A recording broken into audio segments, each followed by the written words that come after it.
public is conditioned to look at the sky. They expect contrails, sirens, the flash of a launch-on warning event. This is a strategic misdirection. The mathematical probability of a full-spectrum kinetic exchange as a first move approaches zero. The real opening salvo is silent, and it targets the nervous system of the global order. The primary vector is not a missile. It is the severance of data. According to RUSI, over 95% of global financial and military data travels through a few hundred fiber optic cables on the ocean floor. These are not just communication lines. They are the arteries of systemic solvency. A targeted cut at a key choke point is not an act of war. It is an act of economic liquidation. Simultaneously, the second front opens in low Earth orbit, not with explosions, but with non-kinetic blinding, dazzling lasers, GPS jamming, signal spoofing. The objective is to sever the eyes and ears from the body, to induce informational paralysis, to create a state actor with immense kinetic power but zero situational awareness.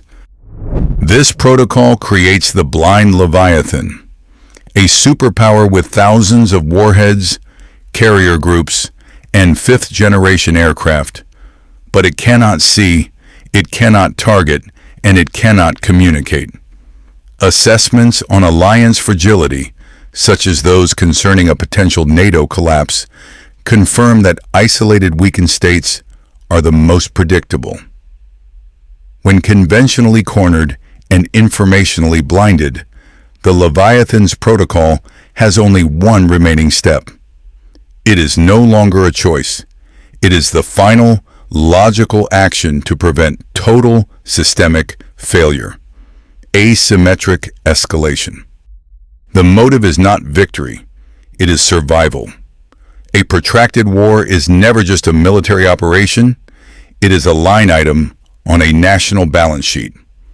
When the kinetic cost in material, manpower, and economic stability exceeds any plausible return, the state is no longer engaged in a conflict. It is navigating a solvency crisis. CSIS analysis confirms this vector. The conflict has metastasized from a foreign policy tool into a terminal domestic liability. Public support degrades, elite circles fracture, and the operational cost creates a death spiral for the domestic economy. The war becomes mathematically unwinnable on conventional terms. Systemic weakness forces a pivot. When symmetric competition guarantees bankruptcy, militarily and politically, the logical protocol is to shift to an asymmetric framework. The objective changes from winning the war to preventing total systemic collapse. This is not an emotional decision. It is a calculated procedural escalation to change the rules of the engagement. This pivot has a final, logical endpoint. The nuclear arsenal ceases to be a deterrent against outside attack and becomes the ultimate leverage to terminate a failing investment. It is the final guarantor of solvency, deployed to force a negotiation and prevent the liquidation of the state itself. The math doesn't lie. It is the last tool to avoid a zero-sum outcome. The kinetic cost-exchange ratio has inverted. This is the central economic fact of modern warfare. According to analysts at the Royal United Services Institute, or RUSI, a state actor invests approximately $5 million into a single main battle tank, a primary asset for projecting conventional power. That $5 million asset is now being systematically neutralized by an adversary deploying a $500 first-person view drone. This is not a one-to-one exchange. It is a 10,000-to-1 leverage equation. The tank is no longer an asset. It is a systemic liability on the battlefield's balance sheet. This protocol is known as the democratization of violence. It signifies the collapse of the state's monopoly on effective, high-end lethality. The barrier to entry for destroying multi-million-dollar military hardware is no longer a nation-state's industrial base. It is access to consumer electronics. This creates an irreversible solvency crisis for any power reliant on conventional superiority. When your primary tools of force projection are being attrited at an economically unsustainable rate, you are being bled out. The mathematical incentive shifts from competing symmetrically to escalating asymmetrically. This isn't a choice. It's a function of cost. The primary vector for systemic conflict is not a kinetic front line. It is a distributed network of proxy laboratories designed to engineer conventional weakness. The objective is to trigger a solvency crisis in an adversary's alliance structure before a single shot is fired. These are the gray zones. They are not the cause of instability. They are the staging grounds.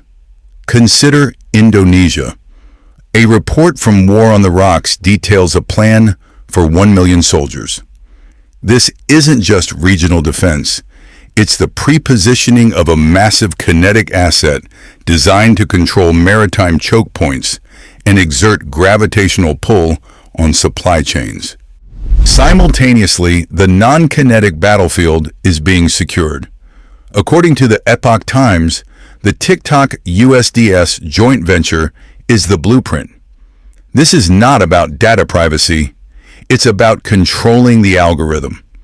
It establishes an operational framework to manipulate the information environment, a systemic tool to accelerate social friction and economic anxiety within a target population. This two-pronged strategy, kinetic pressure via proxies and non-kinetic societal degradation, is designed to achieve one outcome: alliance insolvency. The analysis published by 24/7 Wallsaint on countries vulnerable to a NATO collapse is not a prediction. It is an impact assessment of this ongoing gray zone campaign. Warnings from mid-tier powers, such as recent security alerts regarding Canada or South Africa, are merely early-stage symptoms. They are canaries in the coal mine, indicating that the atmospheric pressure of the gray zone is reaching critical levels. They confirm the protocol is active and functioning as designed. The math is irrefutable. The endgame is to create such profound conventional weakness that the adversary's only remaining move is catastrophic escalation.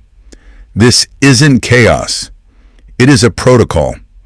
Analysts at CSIS calculate that by the time the kinetic phase materializes, as projected in assessments like the Institute for the Study of War's January 2026 forecast, the target's capacity for symmetric response will be mathematically insufficient, forcing a launch-on-warning posture. The trap will have been sprung long before the shooting starts. The launch-on-warning doctrine is not a policy. It is a mathematical protocol for survival. It dictates that a retaliatory strike is launched the moment an incoming attack is confirmed, before that attack can neutralize your assets.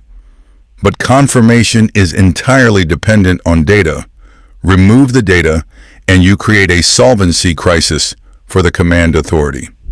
Analysts at CSIS have repeatedly flagged that nuclear command, control, and communications, the NC3 system, is a primary vector for cyber attack. When a hostile actor blinds early warning radar, they are not simply disabling a sensor.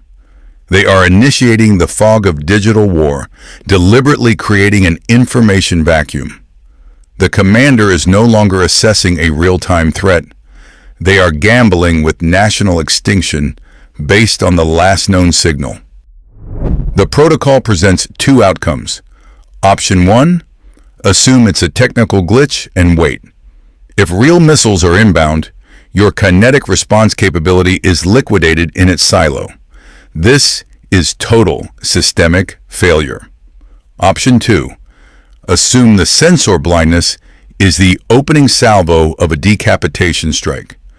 You launch based on the absence of data because the kinetic cost of being wrong is zero. The adversary has forced your hand into a zero-sum decision matrix. This is the modern nuclear dilemma. The primary risk is not political miscalculation, but engineered systemic failure. A successful cyber attack on command infrastructure doesn't just create fear. It triggers a pre-programmed liability protocol.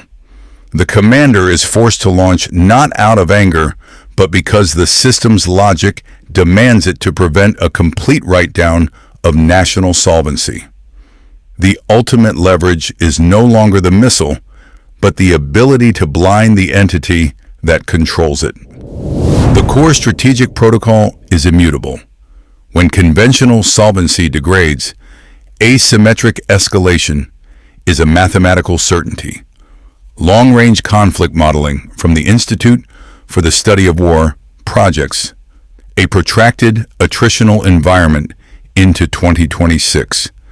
This sustained kinetic cost, combined with documented vulnerabilities in alliance structures like NATO, forces a systemic shift in adversary strategy from competition to sabotage. The vector is not a missile, it is the supply chain of data itself. The establishment of complex joint ventures, such as the TikTok Oracle USDS entity, creates an opaque and exploitable attack surface within core American infrastructure. While the West is distracted by secondary power projections, like Indonesia's reported million-man army, the primary liability remains the digital backbone that underpins the economy. This is not a flaw. It is a pre-placed strategic asset. The calibration forecast. Within 12 months, expect a Tier 1 attribution impossible event targeting a major U.S. logistics hub, specifically a port authority's terminal operating system. The event will manifest as a catastrophic, cascading data corruption, halting all container movement for 48 to 72 hours. Official reports will blame a botched software update or complex hardware failure. CSIS and RUSI will note the timing relative to escalations elsewhere, but will find no definitive kinetic link. This is the calibration shot, a non-kinetic demonstration of the ability to sever economic liquidity as a final warning before a launch-on warning protocol is activated.